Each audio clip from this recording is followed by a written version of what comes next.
Hey there, welcome to today's video where we'll dive into a fascinating problem involving concurrency and locks.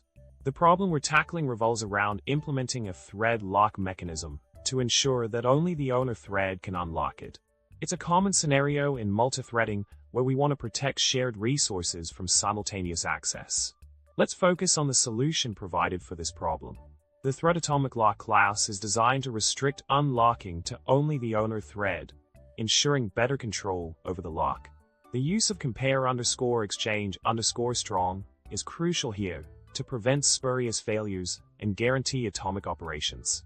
Additionally, the choice of using memory_order_acquire and memory_order_release in lock and unlock functions respectively is key to ensuring proper synchronization between threads. In summary, we've explored a solid solution to the problem of implementing a thread lock that allows only the owner thread to unlock it. By incorporating atomic operations and memory ordering, we've created a robust mechanism for managing access to shared resources in a multi-threaded environment. Thanks for tuning in, and don't forget to like, subscribe, and leave a comment below.